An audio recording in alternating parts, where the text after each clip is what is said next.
আচ্ছা, এই শীতে কি আপনার কফের সমস্যা হচ্ছে? তাহলে চলুন দেখি আপনার এটা কোন ধরনের কফ আর এই কফে আপনার করণীয় কি? কাশিটা কিন্তু আসলে কোনো রোগ না। এটা বলতে গেলে শরীরের একটা সুরক্ষা ব্যবস্থা, যেটার মাধ্যমে ফুসফুস এবং ব্রঙ্কাস থেকে কফগুলা বা জীবাণুগুলা বাইরে বের করে দিচ্ছে আমাদের শরীর। তো এই কাশিটা আবার ২ রকমের হতে পারে।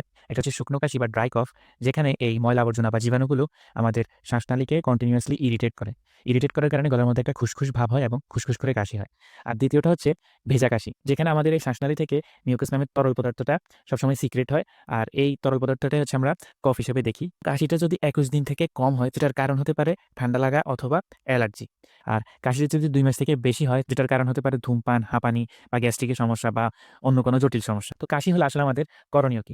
কাশি হলে আমরা প্রথমত প্রচুর পরিমাণে পানি খাবো। এটা হচ্ছে আমাদের কফটাকে পাতলা করে দিবে এবং এটা বের হতে খুব সাহায্য করবে। দ্বিতীয়ত আমরা গরম পানির ভাপ নিতে পারি। এছাড়া আমরা মধু খেতে পারি এবং লেবু শরবত খেতে পারি। এগুলো আমাদের কফটাকে পাতলা করে দিবে এবং ইনফ্লামেশনের প্রসেসটাকে কমিয়ে দিবে। কাশি চলাকালীন সিগারেট একদমই খাওয়া যাবে না। কাশিটা যদি কফযুক্ত হয় তাহলে অবশ্যই আপনি এই কফটাকে বের করে দিবেন। যদি আপনি কাশিটা ধরে রাখেন, চেপে ধরে রাখেন, তাহলে আপনার এই কফটা বুকের মধ্যে জমে যাবে। অনেক সময় ফার্মেসি দোকানের দোকানদার না জেনে কফযুক্ত কাশিরে কি করে শুকনো কাশির ওষুধ দিয়ে দেয়। তো এর ফলে কি হতে পারে? আপনার বুকের মধ্যে কফ জমে যেতে পারে কিংবা নিউমোনিয়া হতে পারে। বেশিরভাগ সময় কাশিটা ভাইরাল হয়ে থাকে, যেটা সবসময় নিজেই সেরে যায়। এখন আপনি যদি কাশির সাথে রক্ত দেখতে পান, কাশির সাথে শ্বাসকষ্টের সিম্পটমস দেখা যায়, কাশির সাথে ৪-৫ দিনের জ্বর থাকে, তাহলে আপনি ইমিডিয়েটলি একজন ডাক্তারের সাথে দেখা করবেন। তাহলে অবশ্যই আপনি উপকৃত হয়েছে।